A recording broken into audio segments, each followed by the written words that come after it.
ಶ್ರೀ ರೆಡ್ಡಿ ರಾಮಾನುಜೇಶ್ವರಿ ಅಂತ ಈ ಸ್ವತ್ತಿನ ಮಾಲೀಕರು ಅವರ ಮಗಳು ಅಮೆರಿಕಾದಿಂದ ಬಂದಿದ್ದಾರೆ. ಸೊ ಈಗ ಮುಖ್ಯವಾದ ವಿಷಯ ತಿಳಿಸೋದೇನೆಂದ್ರೆ, ಇವರ ಸ್ವತ್ತು ಟಾಟಾ ನಗರ ಕೊಡಗೇಳಿ ಗ್ರಾಮದಲ್ಲಿ ಸ್ವತ್ತಿದ್ದು, ಆ ಜಾಗ ಸುಮಾರು 14,000 ಸ್ಕ್ವೇರ್ ಫೀಟ್. ಇವ್ರ ಜಾಗ ಇವ್ರ ಒಡೆತನದಲ್ಲಿ ಸುಮಾರು 30 ವರ್ಷದ ಹಿಂದೆ ಪರ್ಚೇಸ್ ಮಾಡಿ, ಇವ್ರ ತಮ್ಮನಿಂದ ಇವರಿಗೆ ಗಿಫ್ಟೆಡ್ ಆಗಿ ಇವ್ರ ಹೆಸರಿಗೆ ದಾಖಲೆ, ಖಾತೆ ಅಪ್ ಟು ಡೇಟ್, ಈ ಖಾತಾ ಎಲ್ಲ ಸ್ವತ್ತಿನ ಸಂಪೂರ್ಣ ದಾಖಲೆ, ಕಾಂಪೌಂಡ್ ವಾಲು, ಫೆನ್ಸಿಂಗ್ ಎಲ್ಲ ಮಾಡಿ ಶುದ್ಧವಾಗಿ ಎಲ್ಲ ಕಂಪ್ಲೀಟ್ ನಮ್ಮ ಸ್ವತ್ತು ಇವ್ರ ವಶದಲ್ಲಿ ಇರ್ತದೆ. ಈಗ ಸುಮಾರು ಒಂದು 5 ತಿಂಗಳ ನಂತರ ಈ ಸ್ವತ್ತನ್ನ ನನಗೆ ಇವರು ಮೇಡಮ್ ಅವರು ರಿಜಿಸ್ಟರ್ ಅಗ್ರಿಮೆಂಟ್ ಪ್ರಕಾರ ನನಗೆ ಮಾರಾಟ ಮಾಡಿರ್ತಾರೆ. ರಿಜಿಸ್ಟರ್ ಅಗ್ರಿಮೆಂಟ್ ಮುಖಾಂತರ ನನಗೆ ಮಾರಾಟ ಮಾಡಿರ್ತಾರೆ.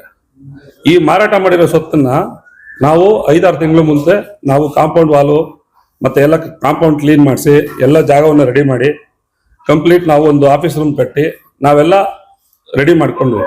ರೆಡಿ ಮಾಡಿದ್ಮೇಲೆ ಏನಾಯ್ತದೆ, ಈ ಆರ್ ಅಶೋಕ್ ರಾಜ್ಯ ವಿರೋಧ ಪಕ್ಷದ ನಾಯಕರಾದಂಥ ರಾಜ್ಯ ವಿರೋಧ ಪಕ್ಷದ ನಾಯಕರು ಆರ್ ಅಶೋಕ್ ಅವ್ರ ಕುಟುಂಬದವರು ನಮ್ಮ ಮೇಲೆ ಒಂದು ದಾವೆ ಹೂಡ್ತಾರೆ.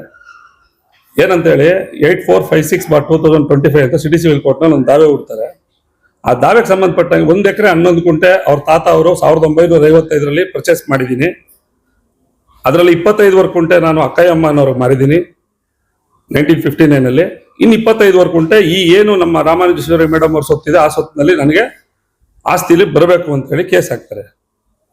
ನಾವೇನ್ ಹೇಳ್ತೀವಿ, ನಮ್ಗೆ 70 ವರ್ಷದಿಂದ ಅವ್ರ ಹತ್ರ ಯಾವುದೇ ರೆವಿನ್ಯೂ ರೆಕಾರ್ಡ್ಸು, ಯಾವುದೇ ಸಿಂಗಲ್ ಡಾಕ್ಯುಮೆಂಟು ಏನು ಇದುವರೆಗೂ ಯಾವುದೋ ಒಂದು EC ಇಲ್ಲ, ಒಂದು ಏನಂದ್ರೆ ಏನು ಇಲ್ಲ, ಸಿಂಗಲ್ ಡಾಕ್ಯುಮೆಂಟು ಕೂಡ ಇದುವರೆಗೂ ಏನೂ ಇಲ್ಲ. ಅವ್ರ ಹೆಸರಿನಲ್ಲಿ ಯಾವುದೇ ದಾಖಲೆಗಳಿಲ್ಲ. ಸಿಟಿ ಸಿವಿಲ್ ಕೋರ್ಟ್ನಲ್ಲಿ ಒಂದು ಸುಳ್ಳು ದಾವೆ ಹೂಡ್ತಾರೆ. ಸುಳ್ಳು ದಾವೆ ಅಂದ್ರೆ ಏನು ದಾಖಲೆ ಇಲ್ಲ, 25 ಗುಂಟೆ ಇದೆ ಅಂತೇಳಿ ಹಾಕ್ತಾರೆ. ಈ ದಾಖಲೆಗಳನ್ನ ನಾವು ಪರಿಶೀಲನೆ ಮಾಡಿದಾಗ ಆ 25 ಗುಂಟೆಯನ್ನ ನಮ್ಗೆ ಯಾರು ಪ್ರೀವಿಯಸ್ ಮಾರಿರ್ತಾರಲ್ಲ ಅವ್ರ ಹೆಸರಿಗೆ ಅವ್ರ ತಾತ ಅವತ್ತೇ ಮಾರ್ಬಿಟ್ಟಿದ್ದಾರೆ, 1959ನಲ್ಲೇ ಮಾರ್ಬಿಟ್ಟಿದ್ದಾರೆ. So there is no land in hand. ಅವ್ರ ಹತ್ರ ಒಂದೇ ಒಂದು ಅಡಿ ಜಾಗ ಇಲ್ಲ. ನಾವೇನ್ ಮಾಡ್ತೀವಿ, ಈ ವಿಷಯ ತಗೊಂಡು ಅದು ಗೊತ್ತಾದ್ಮೇಲೆ ಅವ್ರಿಗೆ ಪರಿಪರಿಯಾಗಿ ಮನವಿ ಮಾಡ್ತೀವಿ.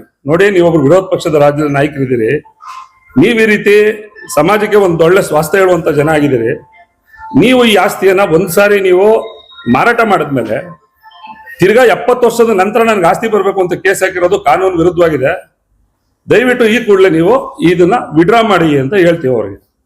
ಅವ್ರೇನ್ ಹೇಳ್ತಾರೆ, ನಮಗೆ ಪದೇ ನಮಗೆ ಒಬ್ರು ಅಂದ್ರೆ ಅಶ್ವಥ್ ನಾರಾಯಣ್ ಅಂತ ಮಾಜಿ ಕಾರ್ಪೊರೇಟರ್ ಕಡೆಯಿಂದ ನಾವು ಹೇಳ್ತೀವಿ, ನಮ್ಗೆ ಸ್ವಲ್ಪ ಪರಿಚಯ ಇರ್ತಾರೆ ಅವರು, ನಮ್ಮ ಏರಿಯಾದವರು ಗೊತ್ತಿರೋರು ಅಂತ ಹೇಳ್ತೀವಿ. ಅವ್ರೇನ್ ಹೇಳ್ತಾರೆ, ಫಸ್ಟ್ ಅಲ್ಲಿ ಇಲ್ಲ ಸ್ವಾಮಿ ನಮ್ಗೆ ಸೆಷನ್ ನಡೀತಾ ಇದೆ, ಸಾಹೇಬರು 1 ತಿಂಗಳು ಬಿಸಿ ಇದ್ದಾರೆ, ಸೆಷನ್ ಮುಗಿದ ನಂತರ ವಿಡ್ರಾ ಮಾಡಿಸ್ತಾರೆ. ಅವರು ಕಂಡವ್ರದ್ದು 2 ನಿಮಿಷ ಇಟ್ಕೊಳ್ಳೋದಿಲ್ಲ, ಅವರು ಮಾರಿದ ಆಸ್ತಿ ಮೇಲೆ ಒಂದೇ 1 ನಿಮಿಷ ಇಟ್ಕೊಳ್ಳೋದಿಲ್ಲ, ಯಾಕಂದ್ರೆ ಸಮಾಜದಲ್ಲಿ ಗಣ್ಯ ವ್ಯಕ್ತಿಯಾಗಿದ್ದಾರೆ, ಯಾವುದೇ ಕಾರಣಕ್ಕೂ ಅವ್ರು ಇಟ್ಕೊಳ್ಳೋದಿಲ್ಲ ಅಂತ ಹೇಳಿ ನಮ್ಗೆ ಹೇಳ್ತಾರೆ. ನಾನು ಮೇಡಮ್ ಅವ್ರಿಗೆ ಹೇಳ್ತೀನಿ, ಮೇಡಮ್ ಇಲ್ಲ ಮೇಡಮ್ ಅವ್ರು ಒಪ್ಕೊಂಡಿದ್ದಾರೆ, ದಯಮಾಡಿ ಇನ್ನವರು ಯಾವುದೇ ಕಾರಣಕ್ಕೂ ಮುಂದುವರ್ಸೋದಿಲ್ಲ ಕೇಸ್ನಲ್ಲಿ, ದಯವಿಟ್ಟು ವಿಡ್ರಾ ಮಾಡ್ತಾರೆ ಅಂತ ಹೇಳ್ತೀನಿ ನಾನು ಮೇಡಮ್ ಅವ್ರಿಗೆ. ಸರಿ ಆಯ್ತು ಅಂತ ಸುಮ್ಮನಾಗ್ತೀವಿ.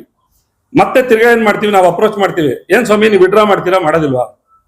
ಇಲ್ಲ ಸ್ವಾಮಿ ಇದು ನಡೀತಾ ಇದೆ, ಬೈ ಎಲೆಕ್ಷನ್ ನಡೀತಾ ಇದೆ, ಬೈ ಎಲೆಕ್ಷನ್ ನಡೆದ ತಕ್ಷಣ ನಾನು ಬಂದು ಅಡ್ವೊಕೇಟ್ ಹೇಳ್ತೀನಿ, ಯಾಕಂದ್ರೆ ನಾವು ಇದೆಲ್ಲ ನಮ್ಗೆ ಸಹಿಸಲ್ಲ, ನಾವು ವಿಡ್ರಾ ಮಾಡಿಸ್ತೀನಿ ಅಂತ ಹೇಳಿ ಕಳಿಸಿದ್ದಾರೆ ಅಂತ ಹೇಳ್ತಾರೆ. ಸೊ ಅದಾಗಿ 1 ತಿಂಗಳು ಬೈ ಎಲೆಕ್ಷನ್ ಆಗಿ ತಮಗೆ ಗೊತ್ತಿದೆ. ಈಗ ಅದಾದ್ಮೇಲೂ ಕೂಡ ನಾವು ಅಪ್ರೋಚ್ ಮಾಡ್ತೀವಿ, ದೇರ್ ಇಸ್ ನೋ ರೆಸ್ಪಾನ್ಸ್. ಅವ್ರ ಕಡೆಯಿಂದ ಯಾವುದೇ ರೀತಿ ರೆಸ್ಪಾನ್ಸ್ ಇಲ್ಲ.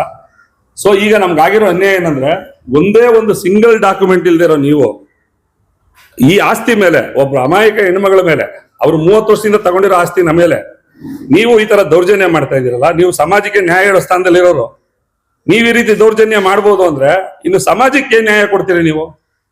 ನೀವೊಬ್ಬ ವಿರೋಧ ಪಕ್ಷದ ನಾಯಕರಾಗಿ ಸಮಾಜದಲ್ಲಿ ಮತ್ತೆ ಒಂದು ಸ್ವಾಸ್ಥ್ಯಕ್ಕೆ ಮಾಡಬೇಕು. ನಿಮ್ ಫ್ಯಾಮಿಲಿಯವರೇ, ಅದು ನಿಮ್ ವಂಶಸ್ಥರೇ, ಆರ್ ಅಶೋಕ್ ಅಂಡ್ ಫ್ಯಾಮಿಲಿ ಅವ್ರ ವಂಶಸ್ಥರೇ, ನೀವು ಸ್ಥಾನಮಾನದಲ್ಲಿರೋರು ನೀವೇ ಈ ತರ ಮೋಸ ಮಾಡಿದ್ರೆ ಒಬ್ಬ ಅಮಾಯಕ ಹೆಣ್ಮಗಳಿಗೆ ಈ ಸಮಾಜಕ್ಕೆ ಏನ್ ಸ್ವಾಸ್ಥ್ಯ ನ್ಯಾಯ ಕೊಡ್ತೀರಿ? ಅದಕ್ಕೆ ತಮ್ಮ ಮುಖಾಂತರ ತಿಳಿಸ್ತಾ ಇರೋದೇನಂದ್ರೆ, ತಮ್ಗೆಲ್ಲ ದಾಖಲೆಗಳನ್ನ ನೀಡಿದೀನಿ ಸ್ವಾಮಿ. ಅವ್ರ ಹತ್ರ ಏನ್ 21 ಎಕರೆ 11 ಗುಂಟೆ ಪರ್ಚೇಸ್ ಮಾಡಿದ್ರು 1955 ಅದ್ರಲ್ಲಿ 25 ಗುಂಟೆ ಅಕ್ಕಯ್ಯಮ್ಮನಿಗೆ ಮಾರಿದ್ದಾರೆ, ಇನ್ನು 25 ಗುಂಟೆ ನಮ್ಮ ಪ್ರೀವಿಯಸ್ ಓನರ್ ಮಾರಿದ್ದಾರೆ. ಅಂದಮೇಲೆ ಅವ್ರ ಆಸ್ತಿ ಎಲ್ಲಿ ಉಳಿತು? ಇವ್ರ ಉದ್ದೇಶ ಕೇಸ್ ಯಾಕೆ ಹಾಕ್ಬೇಕಾಗಿತ್ತು, ಇವ್ರ ಉದ್ದೇಶ ಏನು ಅನ್ನೋದನ್ನ ಮೇಡಮ್ ಅವ್ರು ಹೇಳ್ತಾರೆ. ಮೇಡಮ್ ದಯವಿಟ್ಟು ಅವ್ರು ಕೊಡ್ತೀನಿ, ಮಾತಾಡ್ತಾರೆ. Mr. Prashant was saying, so this is what has happened, because I can follow little of Kannada also. So what all he said is true, and I'm Ramanujeshwari, who is 82 years old. I stay in Hyderabad. So we bought this plot long back, thinking children may like to settle here, but it didn't happen. So of late, recently, when I started, with his help, started developing that place, getting the wall done and the office done, then this problem has taken place. I don't know why he does that, because I have all the documents. I've been paying the tax all these years, and I keep visiting the place. From Hyderabad, now and then I used to come and have a look at the place. When I thought I'll sell it, because I'm aging, so I thought I'll wind up. And children, they're not interested. They stay away from India. So then I've taken Mr. Prashant's help and started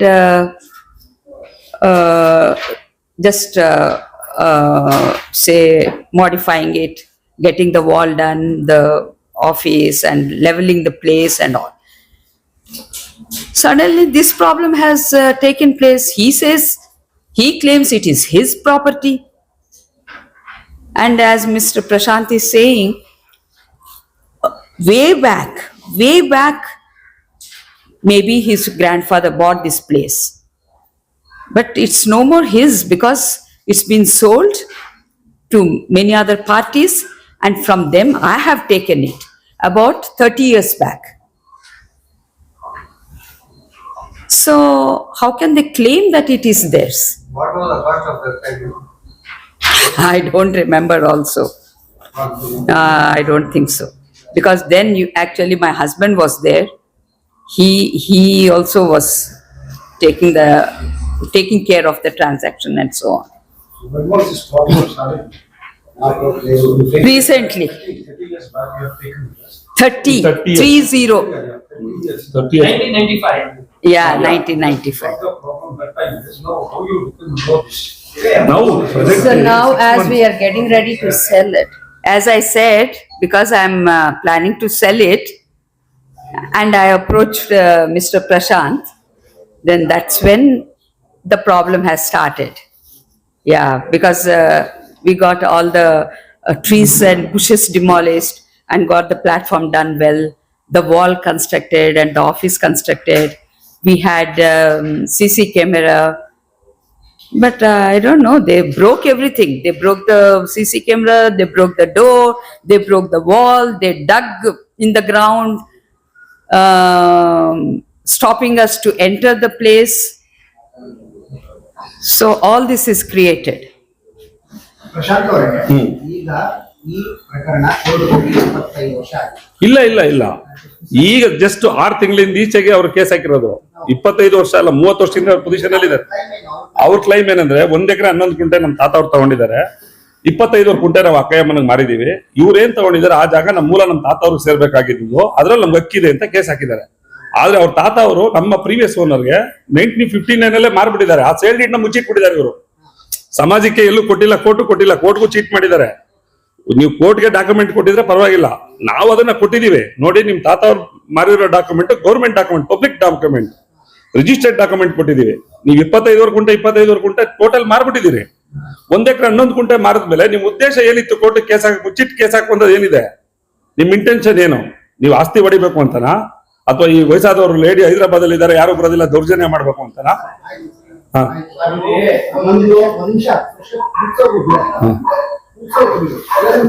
ಅದನ್ನ ಸಮಾಜಕ್ಕೆ ನಿಮ್ಮ ಮುಖಾಂತರ ತಿಳಿಸ್ಬೇಕು. ದೌರ್ಜನ್ಯ ಅಂತ ನಿರ್ಧಾರ ಆಗೋದು court ಖಂಡಿತ ನಾವೀಗ ಏನ್ ಹೇಳ್ತಾ ಇದೀವಿ, ನಾನ್ ಜಡ್ಜ್ಮೆಂಟ್ ಅದನ್ನ ಹೇಳ್ತಾ ಇಲ್ಲ. ನಮ್ಮ ಉದ್ದೇಶ ಇಷ್ಟೇ ನೋಡಿ ಸ್ವಾಮಿ. ಈಗ ನಾವು ಕೋರ್ಟ್ ಅಲ್ಲಿ ಅವ್ರು ಏನ್ ಹಾಕಿದ್ದಾರೆ ಅದಕ್ಕೆ ನಾವು ಕೋರ್ಟ್ ನಲ್ಲಿ ಉತ್ತರ ಕೊಡ್ತೀವಿ, ಅದಕ್ಕೆ ಎರಡನೇ ಮಾತಿಲ್ಲ.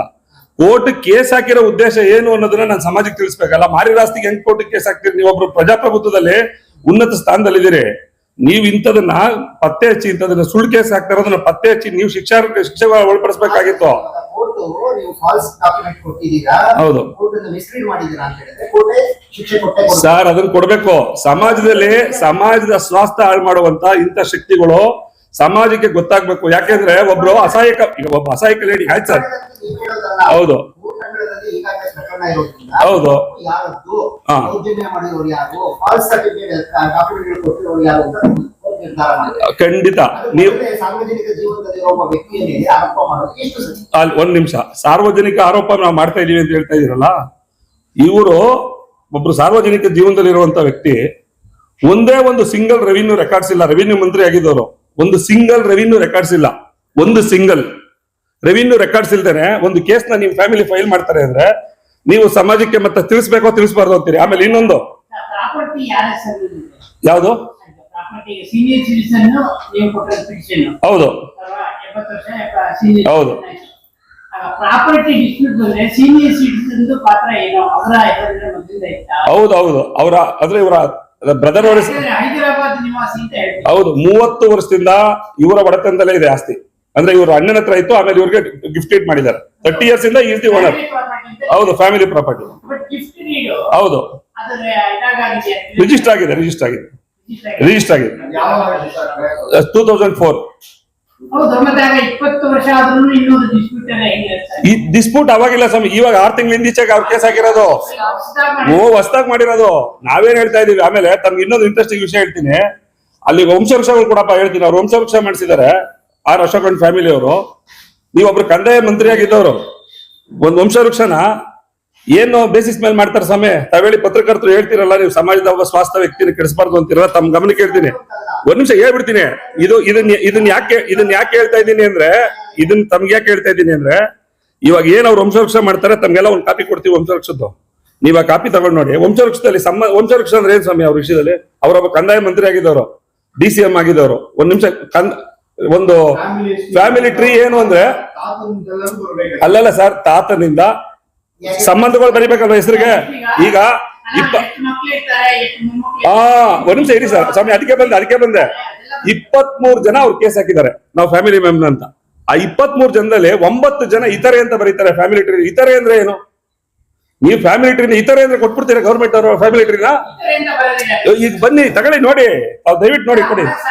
ಬನ್ನಿ ಅಲ್ಲಿಂದಾನೆ ತೋರಿಸ್ತೀನಿ. ಈ ಫ್ಯಾಮಿಲಿ ಟ್ರೀಲಿ ಒಟ್ಟು 23 ಜನ ಕೇಸ್ ಹಾಕಿರೋರಲ್ಲಿ ಆರ್ ಅಶೋಕ್ ಅವರೇ ಇತರೆ.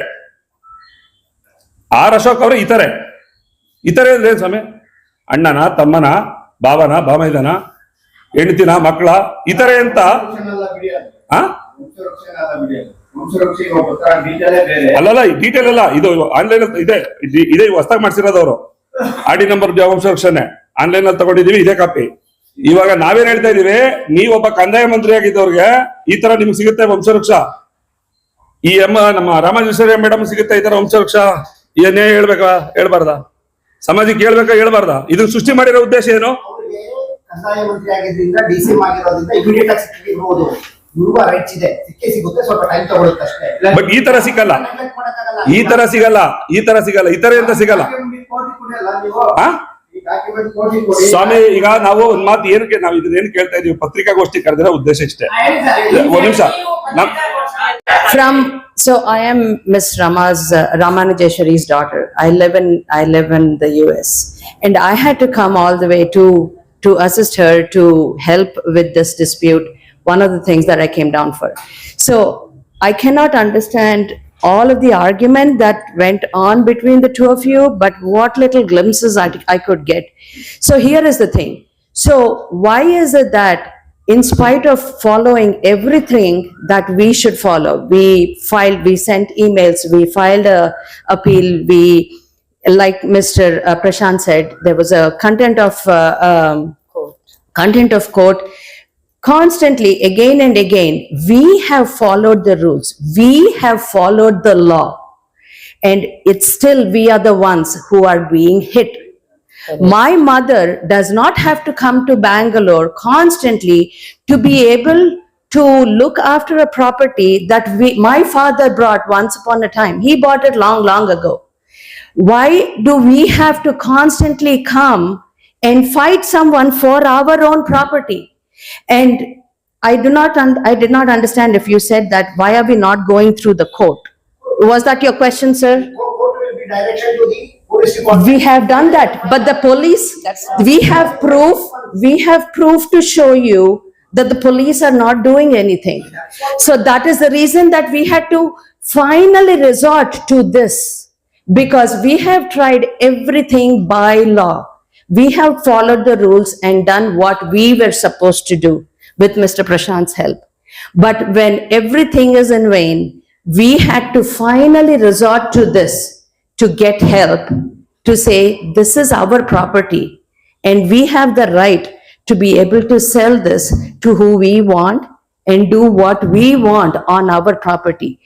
This case that was filed against us has no base. There are no papers to show that it belongs to them, but we have papers to show you that it belongs to us. So there is no case. So if you are asking us why are we not going to the court and let the court give its judgment, there is no case. So why, one second, sir. Yes, sir, that's right. So, yeah, no, my question is, why do I have to waste our time and go up and down? And I have to come all the way from there to help my mother to go around the court here when there is no proof on this.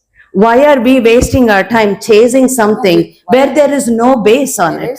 So there is no point going at it. It's nothing but pure harassment. And this is not okay to do something to a senior citizen. That is what we are trying to appeal to the public, to the press, to whoever is doing this to us. We have nothing against anybody. All we are saying is, leave us alone and let us do what we want with our land. This is our land. There is no litigation, there is no nothing. We have papers to show you that this belongs to us, and it has belonged to us for many, many years. We haven't bought it 1 month ago. So, sir, does that answer your question? Yes, okay. Have you finished your answer, madam? Yes. What is my concern is, as a journalist, if you made some allegations upon the opposition party leader. All I'm, go ahead. Listen me. Yes. If we publish without any inquiry, Yeah. they will give a stay to publish the news, or they will put a defamation case on us. That's why we are asking this thing. You're right. No, you are right on your point. I agree. This is our duty. Absolutely. So that is why we are clarifying that we have done everything that we were supposed to do till now by law. We have not broken any rules. We have not done anything against law. We sent emails. We have proof to show you. We've sent emails. We've sent letters. We took a court order for what, stay order, is that what you call, sir? Yes, we've done that. So we have followed everything that, this is what we finally resorted to, because we are not getting help. Because of the high profile or whatever it may be, this is what we had to finally resort to get help, to just leave us alone and let us do what we want to do with our property. We have followed everything. Madam, regarding proprietorship, that is a civil matter. Yes. If they are doing atrocity on you people, that too, but senior citizens. Yes. It's a punishable criminal offence. Absolutely. You have to file the FIR. We have done that. If police is rejected. Yes. Constantly. Uh-huh. Then you will approach the court. Court will direct the police department. So already to PCR file also evidence. filed. That is also done. Wherever, which station you want, which inspector, that is the. Kodigeri police station ನೀವು ಯಾರು ಬೇಕಾದ್ರೂ ಮಾಡ್ಬೋದು. Sir ಅಲ್ಲ, ನಾನೀಗ already PCR ನ sir ಹಂಗಲ್ಲ, ನಾನೇ ಹೇಳಿದ್ದೀನಿ, PCR ಫೈಲ್ ಮಾಡಿದೀವಿ, PCR ಫೈಲ್ ಮಾಡಿದೀವಿ. ನಾವೇನ್ ಹೇಳ್ತಾ ಇದೀವಿ ಸ್ವಾಮಿ, ನಾನು ಹೇಳ್ತಾ ಇರೋದು, ನಾವು ಏನೇನ್ ಕಾನೂನಲ್ಲಿ ಲಾ ಬೇಕು ಎಲ್ಲ ಮಾಡಿದೀವಿ. ಮೇಡಮ್ ಹೇಳ್ದಂಗೆ ನಾವು ಏನ್ ಮಾಡ್ತಾ ಇದೀವಿ, ಈಗ ಲಾನ ಸೈಡ್ ಅಲ್ಲಿ ಇಟ್ಟವ್ರು ಲಾನ ಬಿಟ್ಬಿಟ್ಟಿದ್ದಾರೆ. ಈಗ ಅವ್ರು ಲಾನಲ್ಲಿ ಬಂದಿದ್ರೆ ನಾವು ಕೋರ್ಟ್ಗೆ ಹೋಗಿ ಅಪ್ರೋಚ್ ಮಾಡ್ತಾ ಇದ್ವಿ, ಅವ್ರು ಲಾನ ಬಿಟ್ಬಿಟ್ಟಿದ್ದಾರೆ. ಅವರು ಓನ್ ಲಾನಲ್ಲಿ ಬರ್ತಿದ್ದಾರೆ. ಈಗ ಅವ್ರದೇ ಸ್ವಂತ ಕಾನೂನು ಯಾವ್ದು, ಈಗ ವಿರೋಧ ಪಕ್ಷದ ಅಧಿಕಾರದಿಂದ ಅವ್ರ ಸ್ವಂತ ಕಾನೂನು. ಅಲ್ಲ ಸರ್, ಕ್ಷಣಿಕ ಇರ್ಬೋದು, ನಿಮ್ಗೆ ಹೇಳ್ಬೇಕಲ್ಲ, ಕ್ಷಣಿಕನೋ ಪೂರ್ವಿಕನೋ. ಈಗ ನಾನು ಹೇಳ್ತಾ ಇರೋದು ಸರ್, ನನ್ನ ಆಸ್ತಿಗೆ ಅಕ್ಕಿ ಆಗಿದ್ದಾರೆ ಸರ್. ಈಗ ನನ್ನ ಆಸ್ತಿಗೆ ಅಕ್ಕಿದ್ದು ಬೇಕಾದ್ರೆ ನಾಳೆ ಬೆಳಿಗ್ಗೆ ಎಲ್ಲಾ ಮೀಡಿಯಾ ಚಾನೆಲ್ ಮುಂದೆ ನಾನು ಮಾಡ್ತೀವಿ. ಇನ್ನೊಂದು ನಾಳೆ ನಾವು ನಾಳೆ ಎಲ್ಲಾ ಮೀಡಿಯಾದಲ್ಲೂ ಮಾಡ್ತೀವಿ ಇದನ್ನ ಅವ್ರು ನಾವು ಸುಮ್ಮನೆ ಬಿಡೋದಿಲ್ಲ. ಯಾಕಂದ್ರೆ ಇನ್ನೊಂದು ಲೈವ್ ಬರ್ಲಿ ಅವರು ಚಾನಲ್ಗೆ, ಮುಂದೆ ಕೂತ್ಕೊಳ್ಳಿ. ಅವರು ಪಬ್ಲಿಕ್ ಪ್ರತಿನಿಧಿ ತಾನೆ, ಬರ್ಲಿ ಮುಂದೆ ಕೂತ್ಕೊಳ್ಳಿ ಚಾನಲ್ ಅಲ್ಲಿ, ನಾವು ಮಾತಾಡ್ತೀವಿ. ನಮ್ ಪ್ರಶ್ನೆಗೆ ಉತ್ತರ ಕೊಟ್ರೆ ಅವರು, ನಾವ್ ಹೇಳ್ತಾ ಇದೀವಿ ಆಸ್ತಿನ ಸರ್ಕಾರಕ್ಕೆ ಫ್ರೀ ಆಗಿ ಬರ್ಸ್ಕೊಡ್ತೀವಿ ಮೇಡಮ್, ಮುಂದೆ ಹೇಳ್ತಾ ಇದೀನಿ, ಗೌರ್ಮೆಂಟ್ ಫ್ರೀ. ಪ್ರಶಾಂತ್ ಅವರೇ, Yes. the owner, he is mentally harassed. Yes, that is right. That is right. It is constant harassment. Sir, ವಂಶವೃಕ್ಷ ಕ್ರಿಯೇಟ್ ಮಾಡಿರೋದು ನೋಡಿದ್ರೆ ಗೊತ್ತಾಗುತ್ತೆ ಇಂಟೆನ್ಷನ್ಲಿ ಇವರು ಇದ್ರ ಮೇಲೆ ಕೇಸ್ ಹಾಕ್ಬೇಕು ಅಂತ. ಒಂದು ಸಾಲಕ್ಕೆ ನಿಮ್ ಆಸ್ತಿ ಬಗ್ಗೆ ನಿಮ್ಗೆ ತಿಳುವಳಿಕೆ ಇಲ್ಲದೆ ಕೇಸ್ ಹಾಕ್ತೀರಿ. ನಿಮ್ಗೆ ತಿಳುವಳಿಕೆ ಇಲ್ಲ ನಿಮ್ ಆಸ್ತಿ ಮೇಲೆ ಕೇಸ್ ಹಾಕ್ತೀರಿ. ಹೋಗ್ಲಿ ಗೊತ್ತಿಲ್ಲ ತಾನಪ್ಪ ನಿಮ್ಗೆ, ಕೇಸ್ ಹಾಕ್ಬೇಕು ಗೊತ್ತಿಲ್ಲ. Your applies come to me, close the matter ಅಲ್ವಾ? ಈಗ ನಾನ್ ಹೇಳ್ತೀನಿ ಸರ್, ಒಂದು ಸಿವಿಲ್ ಕೇಸ್ ಹಾಕ್ಬಿಡೋದು ಮುಖ್ಯ ಅಲ್ಲ. ಬಂಡವಾಳ ಹಾಕಿರೋದು ನೋವು ಬೆಳಿಗ್ಗೆ ಎದ್ದು ಕೋರ್ಟ್ ಅಡ್ಕೊಂಡು ಇವ್ರು ಹೈದರಾಬಾದ್ ಅಲ್ಲಿ ಇದಾವೆ, ಸುಳ್ಳು ಕೇಸ್ ಹಾಕ್ಬಿಟ್ಟು ಬೆಳಿಗ್ಗೆ ಎದ್ದು ನಾನು ಅಸಾರಸಕ ಪ್ರಾಪರ್ಟಿ ಮೇಲೆ ಕೇಸ್ ಹಾಕ್ಬಿಡ್ತೀನಿ ಬೆಳಿಗ್ಗೆ ಒಂದು. ಆಯ್ತು ನಡೀಲಿ ಬಿಡಿ ಕೇಸ್, ಒಂದು ವಯಸ್ಸು ನಂಬರ್ ಬಿದ್ದಿರ್ಲಿ ಆಯ್ತು ಅಂತ ಹಾಕ್ಬಿಟ್ರೆ ನಾವೇ ಹಾಕ್ಬಿಟ್ರೆ ಸುಮ್ನೆ ಬಿಟ್ಬಿಡ್ತಾರ ಅವರು? ಸುಳ್ಳು ಕೇಸ್ ಹಾಕ ಸುಮ್ನೆ ಬಿಟ್ಬಿಡ್ತಾರೆ. ಸಮಯ ನಿಮ್ದು ಅಧಿಕಾರ ಇದೆ, ನೀವು ಬಳಸ್ತಾ ಇದ್ದೀರಿ. ಬಡವರೇ ಹೋಗ್ಬೇಕು, ಆಸ್ತಿಗೆ ನಂಬ್ಕೊಂಡವ್ರು ಹೋಗ್ಬೇಕು. ಸರ್ OS ನಂಬರ್ ಹೆಂಗ್ ಬರ್ತಿದ್ದಾರೆ ಅಂತ ನೀವೆಲ್ಲ ವಿಡಿಯೋಗ್ರಾಫ್ ಕೊಡ್ತೀನಿ. ಒಂದು ಮನೆಗೆ ಒಂದು ಜಾಗ 1 ಇಂಚ್ ಬಿಡದೆ OS ನಂಬರ್ ಬರ್ತಿದ್ದಾರೆ ಪೂರ್ತಿ All ಜಾಗಕ್ಕೆ. over the wall. 1 ಇಂಚ್ ಜಾಗ ಬಿಟ್ಟಿಲ್ಲ. ಆಮೇಲೆ ಸಾಲದಕ್ಕೆ ಒಳಗಡೆ ಹೋಗ್ತಾರೆ, ಗುಂಡಿ ಹೊಡೆಯಕ್ ಪೋರ್ ಕೊಟ್ಟವ್ರೆ ಸರ್ ಇವ್ರಿಗೆ. ನಮ್ಮ ಆಸ್ತಿ ಒಳಗಡೆ ಹೋಗಕ್ಕೆ JCB ತಗೊಂಡ್ ಗುಂಡಿ ಹೊಡೆಯಕ್ ಪೋರ್ ಕೊಟ್ಟವ್ರೆ. ಇದು ರೌಡಿಸಮ್ ಅಲ್ವಾ? ಇದು ದೌರ್ಜನ್ಯ ಅಲ್ವಾ? ನಾನ್ ಕೇಳ್ತಾ ದೌರ್ಜನ್ಯ ಅಲ್ವಾ? ಪವರ್ ಇತ್ತು ಮಾಡಿದೀರಿ. ನಾವೆಲ್ಲಬೇಕು ಕಾನೂನು ನಿಮ್ಮ ಹತ್ರ ಇದೆ ಅಲ್ಲ, ನೀವು ಕಾನೂನು ನಿಮ್ಮ ಹತ್ರ ಇದೆ, ನೀವು ಎಲ್ಲ ನಿಮ್ಮ ಹತ್ರ ಇದೆ, ಎಲ್ಲ ಪವರ್ಸ್ ನಿಮ್ಮ ಹತ್ರ ಇದೆ. ನೀವು ದೌರ್ಜನ್ಯ ಮಾಡಿದ್ರೆ ನಾವ್ ಹಂಗ ನೋಡ್ಕೊಂಡು ಸಮಾಜದ ಮುಂದೆ ಹೇಳಿಲ್ಲ ಅಂದ್ರೆ ಇನ್ನೆಲ್ಲ ಹೇಳ್ಬೇಕು ನೀವು? ನಾವ್ ಇವತ್ತು ಅವ್ರು ಕೇಳ್ತಾ ಇರೋದು ಇಷ್ಟೇ, ನಿಮ್ಮ ನಮ್ಮ ಮಧ್ಯೆ ವೈಯಕ್ತಿಕ ಏನಿಲ್ಲ, ಕೋರ್ಟ್ ಅಲ್ಲಿ ನಡೆಯುತ್ತೆ. ನಾನು ಇವಾಗ ಏನ್ ಕೇಳ್ತಾ ಇದ್ದೀನಿ ನಿಮ್ಮನ್ನ, ಒಂದೇ ಅವ್ರನ್ನ ನಾವು ರಿಕ್ವೆಸ್ಟ್ ಮಾಡ್ತಿರೋದೇನಂದ್ರೆ, ದಯವಿಟ್ಟು ನಿಮ್ಮ ಶೋಭೆ ತರುವಂತದಲ್ಲ. ನೀವು ಒಂದು ಉನ್ನತ ಸ್ಥಾನದಲ್ಲಿದ್ದೀರಿ, ನೀವು ನಿಮ್ಗೆ ಅಡ್ವೊಕೇಟ್ ಬಿಟ್ಟು ದಾಖಲೆ ಪರಿಶೀಲನೆ ಮಾಡಿ. ನೀವು ಮಾಡಿದ್ರೆ ವಿತೌಟ್ ಈಗೋ ನೀವು ವಿಡ್ರಾ ಮಾಡಿ. ಇಲ್ಲ ನಮ್ಗೆ ನಾವು ಇನ್ನೂ ಸ್ವಲ್ಪ ಟೈಮ್ ಮಾತ್ರ ನಾವು ನೀವು ಹೇಳಿದ್ರೆ ರಿಪೋರ್ಟ್ ಟೈಮ್ ಕಾಯ್ತೀವಿ, ನಾವು ಮಾಡ್ತೀವಿ. ಬಟ್ ನಮ್ಗೆ ಪದೇ ಪದೇ ನಮ್ಮ ಜಾಗಕ್ಕೆ ಬಂದು ತೊಂದರೆ ಕೊಡೋದು ಇನ್ನೊಂದು ದಯವಿಟ್ಟು ಮಾಡಿದ್ರೆ ನಿಮ್ಮ ಎಲ್ಲ ಪತ್ರಕರ್ತರು ಅಷ್ಟೇ ನಮ್ಗೆ ಬೇಕು. ಡ್ರ್ಯಾಗ್ ಮಾಡೋದು ಬೇಡ ಅಂತ ನೀವು ಹೇಳೋದು. ಹೌದು ಹೌದು. You don't have to be dragged unnecessarily and creating a mental harassment and atrocity on the And there's vandalism on the property too, like he said. It's written all over the walls, the wall has been broken, the locks, vandalism. There is pure vandalism on the property. PCR ಆಗಲೇ file ಮಾಡಿದ್ದೀವಿ.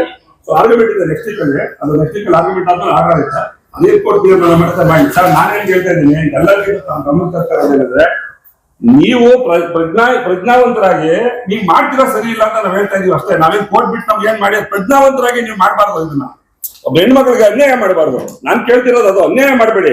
ನಿಮ್ ದೇವ್ರು ಸಾಕಷ್ಟು ಕೊಟ್ಟಿದ್ದಾನೆ, ಎಲ್ಲ ಕೊಟ್ಟಿದ್ದಾನೆ. ಈ ಅವರೆಲ್ಲ ಪಾಪ 30 ವರ್ಷ ತಗೊಂಡಿರೋ ಪ್ರಾಪರ್ಟಿಗೆ ಈಗ ಬಂದು ಸುಳ್ಳು ಕೇಸು, ಆ ವಂಶವೃಕ್ಷ ನೋಡಿ ಈ ತರ ಅಂತ ಬರೆದವ್ರೆ.